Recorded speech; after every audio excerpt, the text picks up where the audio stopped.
So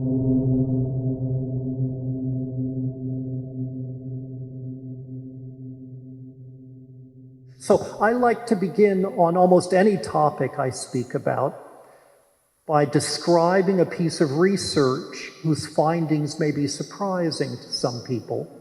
The first study I have in mind was done with 7 to 11-year-olds. It involved collages. Half of them were just told to have fun and do it. The other half were told, this is a contest to see who can do the best collage, and we will have a prize for the best collage doer. All the kids did collages, and they were all collected, mixed up, and distributed to a panel of professional artists to evaluate. The artists didn't know which kids were in which groups. I don't even think they knew anything about the groups or the design of the experiment. The results were quite striking.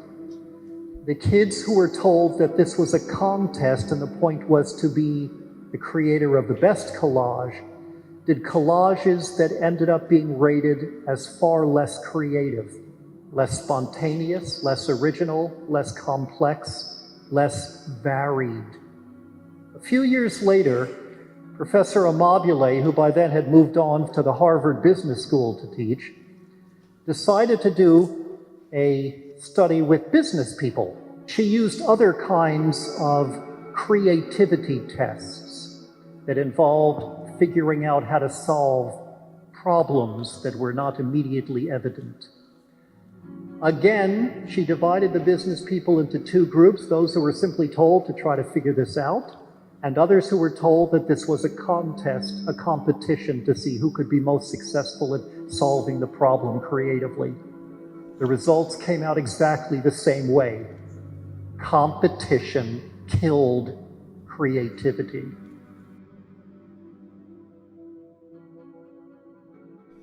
Good afternoon, good evening, good morning, everybody. This is Peter Joseph, and welcome to Revolution Now, episode 52.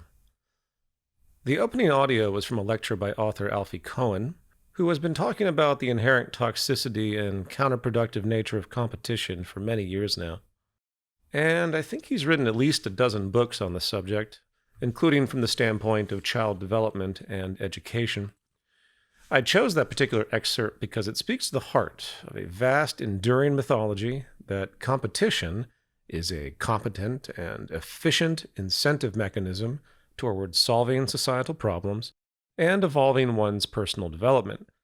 You know the drill. Parents and schools push kids into competitive sports with the assumption of healthy personal development, while theorists of market capitalism drill into us that competition is the root of innovation and progress, when the truth is, forcing two or more people to compete toward a given end has only a very narrow range of efficacy or positivity when it comes to quality of outcome.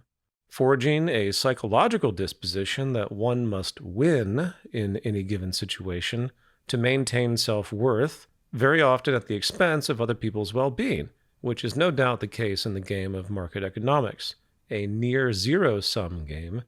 Remember, for some people to be rich, many people must be poor. You know, those losers we hear so much about that society accepts as normal in both its derisiveness and as an outcome.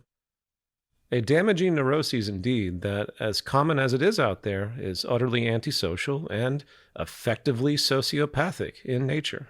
A world of soft sociopaths, as I often refer, the state of modern normality defined by a pathological indifference to the well-being of others, hiding behind this ethic, this supposed virtue of competition and a world defined, once again, by winners and losers. And it isn't just the ethic, as that implies it can be changed by personal adjustment or choice or thinking through it or something. No, it is the operative nature of the structure of market capitalism once again, unescapable as the system is structured for selfish intent, not social intent. And the world you see around you is the result, right in front of you, the result of a system that does not work to create balance, but rather forces inevitable imbalance at all times, regardless of the myth of Adam Smith's invisible hand, or the grand mythos of general equilibrium theory, and so forth, as we have talked about before. Just pick your general humanitarian crisis, from poverty to war. When we walk past homeless people on the street, we're taught not to really give a second thought, perhaps tossing them some change to ease what little caring we may allow. Hence, sociopathic in our overall apathy. Even though most would never admit to that, of course. And obviously I'm generalizing culture here. I'm not saying you, the listener, feels this way exactly. But when we turn on the news today and see, say, Israel wiping Gaza off the face of the earth in a purely ethnic cleansing genocide, expanding that aggression into other territories in a complete lack of interest in any collaborative coexistence in its colonial intent, driven by the United States, our desensitization also is sociopathic, as people swipe up to the next story about some pop star's current boyfriend. So we've normalized general human indifference in the world due to this contrived, scarcity-driven acceptance of competition and the resulting imbalance, as if nothing could ever be done. It's like that old Jiddu Krishnamurti speech where he talks about how people don't really love their children like they claim they do, because if they actually did, they would stop all war. Anyway, back to the opening audio, I would pair the example Alfie Kohn uses in regard to competition, hurting creativity and problem solving, with another researcher that I'm sure I've mentioned in passing before, or it's probably mentioned in my book as well, Daniel Pink, who's coalesced a lot of great research in a book called Drive, The Surprising Truth About What Motivates Us, as they intersect two complementary things, competition and monetary reward. While Alfie Kohn highlights the well-established research that competition tends to change the way people think, restricting creative problem solving, Pink's research highlights that while monetary reward may motivate people in the most mechanistic and mundane environments to get tasks done, money is also a terrible, polluting force when it comes to creative thinking and problem solving as well. In such studies about money, motivation is often divided into intrinsic and extrinsic, with intrinsic being personal drive and hence a sense of meaning and personal purpose toward a given end, doing things you love, relate to, and believe in, while extrinsic means monetary reward and by extension a kind of societal reward, where meaning becomes contrived, requiring a social or external reward response. And when you examine most people's disposition as to whether they feel successful or not in any given area, such as in their vocation, you tend to find, more often than not, it's almost always an external measure they base their value on, not relative to themselves, but relative to others by some social standard, like getting lots of money, of course. In fact, the very term success today is almost exclusively a monetary or societal status measure, which is deeply ominous for many reasons, as it distorts motivation. There's no shortage of such research on the negative effects of monetary reward in a field often referred to as social determination theory. For if you reward people with money, that's all they think about as the goal. The goal of whatever they're actually doing becomes secondary in intent. And the depth of this is very obvious, of course. Just look at the institution of Wall Street, the buying and selling of digital widgets that do nothing in a true economic sense. But much more deeply, consider the context of the shadow incentive, as I often talk about. There may be another term for this idea, but this is the one I use, highlighting the tendency for people to, in essence, move against their stated aims in problem solving in economic affairs due to the structure of market economics consciously or subconsciously sabotaging those solution intents for the sake of keeping their clients coming back for more. Hence the pursuit only of monetary gain and future monetary gain. Seemingly criminal, right? But how would you really know?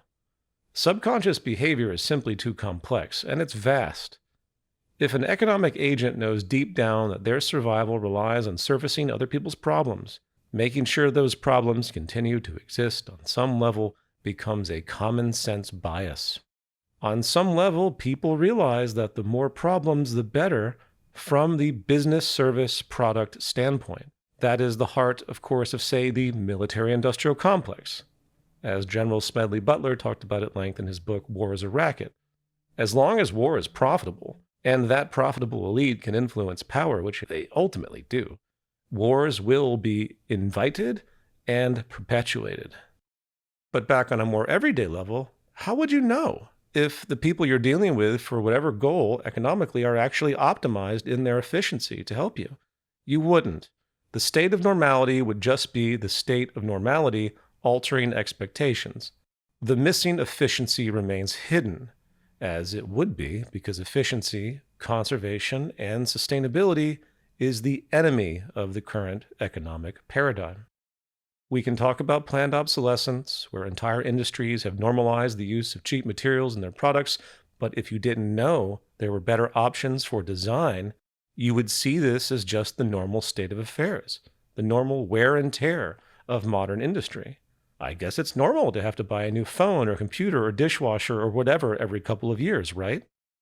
In fact, I'll go even further. Let's think about cross-sector shadow incentive, where entire industries exist on a certain level to assist another industry in favor of the entire national or global income growth machine, which is the macro level of the process, right? This is all about growth, economic growth, from the company to the nation to the world. An easy example of this is the general state of processed food and nutrition, the fast food we see not only in places like McDonald's, but also in the majority of the aisles in standard grocery stores because it's so normalized. There is no doubt a clear and obvious connection between cancer, heart disease, and diabetes, etc., with the introduction of processed foods in national diets. Those chemicals and additives and preservatives that are now normal to what we eat that simply didn't exist in the human diet up until the early 20th century. Now, are food companies thinking to themselves, well, I'm going to make some really poor quality food stuff so my brother over there who works at the cardiologist office can get some more money and work? No, of course not. Even though the economic relationship is there, customary bad nutrition leads to more medical expenses, one seemingly separate industry influencing and helping the profitability of another. It is my view that there is a deeper symbiosis naturally occurring across the economic structure where seemingly separate outputs turn into inputs for this market efficiency. And remember, market efficiency is the opposite of technical efficiency, moving everything toward the larger goal of societal economic growth with great complex depth. Again, I'm not arguing that there's a conscious level to this, but a result of the procedural nature of the shared incentives that define the total system. To move everything toward the same goal, unifying the outcome, even though it's not technically planned. It's like a recursive, emergent synergy, if you will. And of course, since we're on this point, I know what the traditional libertarian-minded economist would say. Oh, if people feel like they're not being properly served economically, they will simply not support that company, and hence this intelligence for choice self-regulates demand toward more improved service or product quality. That is the most standard response to any perception of a company or industry doing something badly. But that requires a population that is not blinded once again by the state of normality. And nobody is educated in that way. People born into this society have no idea what true technical efficiency means. Nobody's telling them. The inefficiency of their existence through the commercial reality is just as blinded as the inefficiency of society itself as you step over homeless people in the street thinking this is just a mutable normality, and 20 seconds later you're thinking about something different than the problem of global poverty. No different than people eating sickness-producing processed foods thinking this is just normal.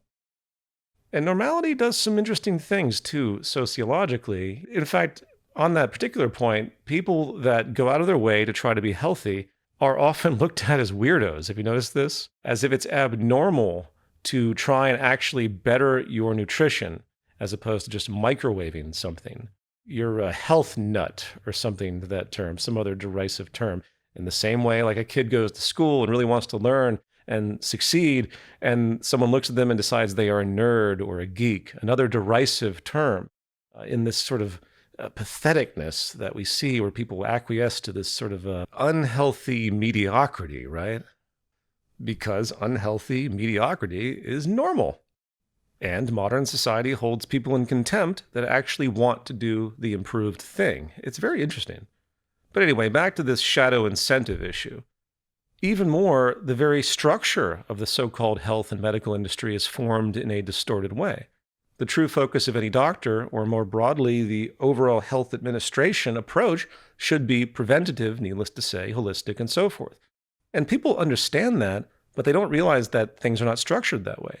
The medical practitioner is separated in our society to only deal with problems when they emerge, to profit off the problems when they emerge as well. You know, in ancient Chinese folklore, there are stories of doctors who maintained the health of a family and were paid to do so. And if somebody got sick, that was considered a failure, and the doctor would treat the illness without any further payment, only to resume payment once everyone was deemed healthy again, the complete reverse of what we have now. And again, that's pure folklore. I've never seen any true documentation of that, nor would I expect it, but you can see how someone would conjure up that philosophical myth because it's such an obvious concept. It's such an obvious ethical perspective. In fact, one of my favorite moments in my prior film, Into Reflections, is the scene where it talks about positive social measures would always be the reduction of so-called economic opportunities that people gain income from, degrowth. The news reports would come on and not celebrate a company, industry, sector, or nation, or even the globe undergoing economic growth, because the more that growth is occurring, the more inefficient things are actually becoming technically. It has to be that way. Again, highlighting just how backwards and upside down and unsustainable and inefficient society is today due to the structure of market economics.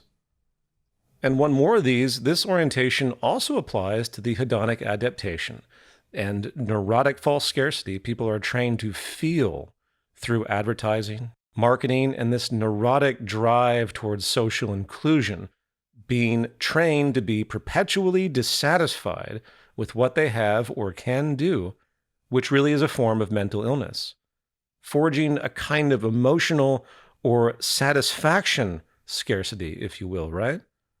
That sickness, which is deeper than just materialism, is just as prevalent as people go into tremendous debt for luxuries or experiences they don't actually need, but they think they do, because of perceived societal pressures that become internalized.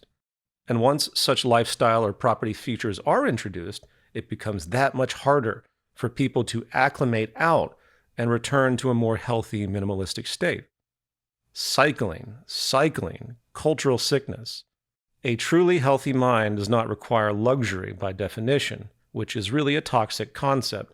And that is also a powerful part of the same general shadow incentive sickness applied to personal and social psychology. Nothing better than producing a legion of consumers with tremendous emotional dissatisfaction that are forging endless needs, turning all these wants they see into their needs, fueling the drive of the system even more. Nothing better than having that kind of mental illness float around culture, which is ubiquitous.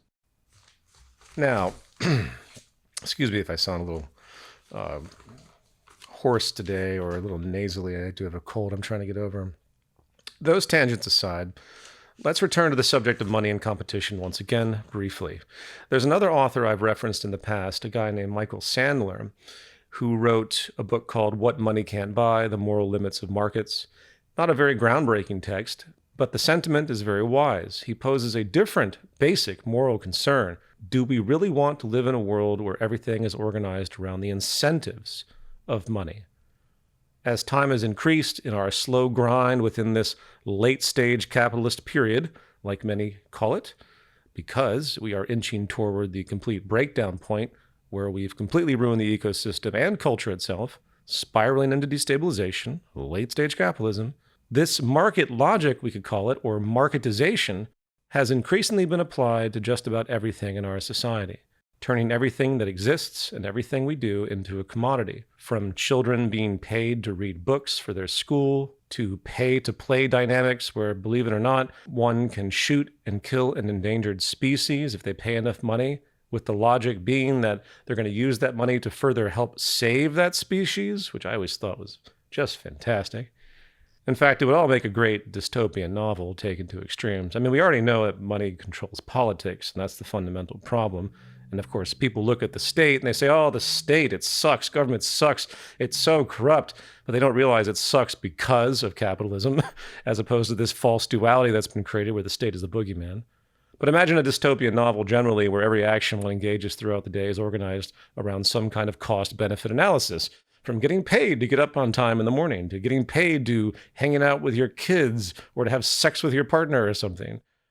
I remember actually years ago talking to my prestigious percussion teacher who was extremely successful in a true craft sense, also a permanent fixture in the New York Philharmonic, Juilliard, and so on, and a great teacher and friend. And I explained to him in my early 20s that I really had no interest in associating my work in music with money or business, and I thought it deeply cheapened it. And it was quite a contentious conversation, bringing into question what exactly he was teaching me for. What is the goal of learning a craft? To develop it on its own merit or to get work out of it because it changes things? And aside from the ridiculous debt, it's one of the reasons I dropped out of going to a musical conservatory, where these classical musicians are being trained to practice orchestral excerpts all day long because ultimately they're just trying to get a job in some kind of orchestra and so forth. And for any of the artists out there that contend with this, believe me, I get the cognitive dissonance. It's hard, which is why to this day I keep my own musical work as a hobby, or being an amateur, as they say, which, interestingly enough, I was reminded recently that the etymology of the word amateur comes from the French root meaning one who loves. While an amateur is considered someone who is not really proficient in modern usage of the word, it actually simply means one who cultivates and participates in something but does not pursue it professionally and hence seeking monetary gain. So the amateur is actually sincere, and the professional does it to get paid, which is polluting. So be an amateur, don't be a professional if you can. But obviously, everyone does what they have to do with their degrees of tolerance. Now, okay, pulling back my tangents once again, what we find in the research of Kohn and in the research of Pink is that money and competition, which go hand in hand in our economy, are horrible problem-solving motivators that actually keep people thinking in a very narrow, typical way. In the box. It's not about innovation at all. It's about energizing a market for profitability. And any true innovation that occurs is usually a side effect, and misguided from the start at that. As I also talk about in my recent Substack article, which I encourage everyone to read, titled The Competitive Illusion, How Markets Breed Inefficiency and Monopoly, and I'll put a link in the description of this podcast, I give a statistical example of pharmaceutical companies that spend the vast majority of the research and investment on things that already exist, as opposed to working to truly develop medical technologies to fight more complex problems, which are desperately needed. Why? Because they know they can reliably make money off of duplicate technology, as opposed to the long, arduous, and tenuous process of deep experimental research into more foreign yet important disease areas, which might not have a monetary return. We all know the analogy of the Manhattan Project being used as the framework to really push forward a goal. It's not unexpected, but still interesting to see how we don't really see that kind of thing, except in the arena of warfare. Maybe in extreme disease conditions, but really, even then, not as much. Warfare appears to be the only thing in society that people refuse to acknowledge financial limitations for, right? Everything else is restrained by the so-called budget, which we all know in the world of fiat currency, actually currency in general, in fact, as the nuances really don't matter. It's all a complete illusion. That's what you gain from MMT theory, which is not an application, it's an accurate observation. Anyway, from the abolition of global poverty to replacing the entire hydrocarbon economy with renewable energy, if there was truly this kind of focused, dedicated energy, unified towards such an end to get the job done, without the competitive, distracting, market-focused influence of capitalism and the illusion of budgets, I have no doubt these things could be achieved for the betterment of humanity, and that includes true cures for cancers, heart disease, and everything else.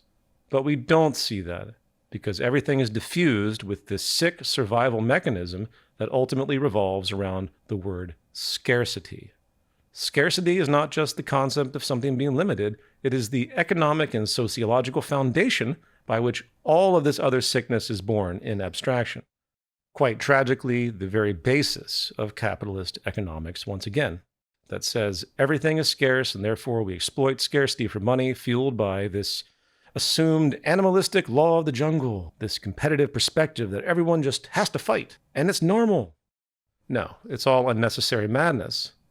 And for those that are new to this podcast, yes, we all know that scarcity exists in the world, but that observation is in fact completely detached from the structural nature of the market economy, for markets only exist to benefit from scarce conditions, fighting back once again the existence of abundant conditions, because abundance has no value. Abundance doesn't create jobs or profit and so forth, and there exists no endogenous system mechanism in market economics to embrace the distribution of abundance. Zero. And it's truly philosophically distorted as well when you dig down, where market value is measured only in those scarce terms, placing a number or price that ostensibly ranks this scarcity, and hence the higher the rank of scarcity, the more it is, quote, worth, that value. As I highlight, in fact, in the opening of my new film, Zeitgeist Requiem, which is not online yet, sorry about that, but it will be, with a speech by Edgar Kohn, a famous man for promoting moneyless time bank systems, brilliant guy. When you look deep at what we value in life truly, what really defines us as human beings, true life support behaviors and mechanisms of our existence, these are all considered effectively worthless in the market lens. Abundant water or clean air has no market value, technically worthless by way of the price mechanism. Good health and raising a child properly is also fundamentally worthless through the eyes of the system. And it may seem like a trivial observation, but it isn't. It is the ecosystem of modern philosophical development we find ourselves, related to all the things I've just covered since the beginning of this podcast, in fact. In fact, as an aside, during the course of the Zeitgeist movement, we had thousands and thousands of public events all over the world. And we started all of this with a simple notion: let's find a way to budget it out, make everything free to the public when possible. And we noticed something interesting. If it was free, less people showed up than they would if you charged something nominal. Why? Because people are trained to not believe in free. They don't trust it. They see it as weak or cheap, no pun intended. As it is cheap from the monetary perspective, right? See how the crossover of value is occurring? It's very distorted. And you can go down the line of various social experiments that have been done over the years with the people on the street trying to hand out free money to people and everyone just walks right past them. That's a little bit separate, but it still speaks to the basic disbelief that people have been trained to absorb, propagandized by this scarce market value orientation. In fact, I'd also recommend people look up the Veblen good as well, which also speaks to that same thought process, but at a different extreme. The Veblen good was about luxury items priced so exorbitantly, rich people would buy it just because they saw the status value of the price. No other real reason. It's like that old Gordon Gekko comment in the movie Wall Street, where he points to the painting and he says something to Buddy, the other character, like, "See this painting here? I bought it for $1,000 10 years ago. Today, I can sell it for $1 million. The illusion has become reality. It's bullshit." But such are the deranged people that spend hundreds of thousands of dollars on sports cars, the plutocracy, the plutonomy as it's called. It's not about the car itself or what it does. It's about the absurdity of the price they can afford, pathologically associating true value to that cost in some kind of emotional sense. In fact, speaking of art, I guarantee you could take two pieces of unaccredited, modern-looking art, one painted by a 5-year-old and the other by an acclaimed artist, and hang them in an art gallery, put a price tag for the 5-year-olds at $1 million and the price tag at the other one for $1,000, and all the bourgeois high society weirdos will fawn over that $1 million piece of the 4-year-old child's art, as it's not the art that matters, it's the price that matters. That is the programming. Okay, and one more thing, going back to this issue of money and competition as deeply inhibiting to social and personal development, particularly in the realm of creative problem solving, is this not what we desperately need? We have a serious crisis of creativity in the world. And from a structuralist or a sociological perspective, we seriously need to generate a better precondition to inspire far deeper thinking and creative problem solving if we expect to resolve any of the major issues on the table today, which are legion. Yes, structural change has to happen, but even within this system, there are certain improvements that could happen to buy us some time. Just take a look out the window. I don't know how many of you folks are keeping inventory of the spectrum of war, socioeconomic inequality, disease epidemics, global financial instability, resource overshoot, biodiversity loss, pollution, exploding negative market externalities, increasing levels of migration from all the destabilized regions in the world, and so forth, which are only going to get worse due to the looming environmental collapse, and so on. But the picture painted of the near future is not positive, to say the least, and one has to be completely delusional to argue otherwise. Those gainsayers, that hide behind one little statistic, like Steven Pinker, who says, oh, we're living in one of the most peaceful times in human history by standards of social violence. Sorry, that metric doesn't fly. It doesn't mean anything when you look at the landscape of problems that are going to emerge social instability, which we can see right in front of us on multiple levels of trajectory. Just because things are peaceful at the moment by some abstract comparison is absolutely meaningless, not to mention debatable in and of itself. So once again, we need a revolution of creativity, and hopefully some of that can emerge in the terrible sickness of our system. But our system restricts creativity with general political debate based entirely on group blame. The conservative factions focus on the external. The so-called progressive factions just blame the conservative factions. Again, it's all really just a form of group blame with nobody challenging the structure of our society, at least not to the degree that's required. Realizing that is the true problem. Except, of course, for the tiny handful of people that listen to this podcast and other ignored contemporaries.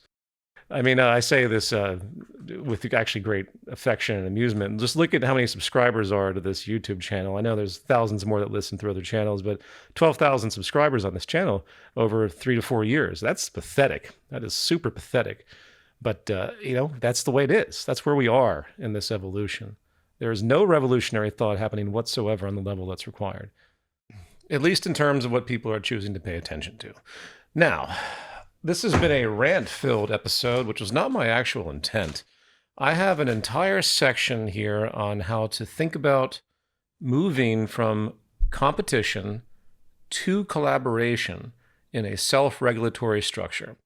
And since we're already about 33 minutes in here, I'm going to wait. This is going to be part 1, if you will, and then we'll resume part 2, where I want to talk about all of these features going back to F.A. Hayek, and this collective intelligence that emerges through the competitive ethic of this self-regulatory phenomenon of workers versus employers and choice and rational choice and all this stuff that is actually very fascinating to read about, with Hayek being a prime example in terms of his thought process, because he was actually very aware of cybernetics, as I talked about before, and he superimposed systems theory retroactively on his belief structure, trying to validate it.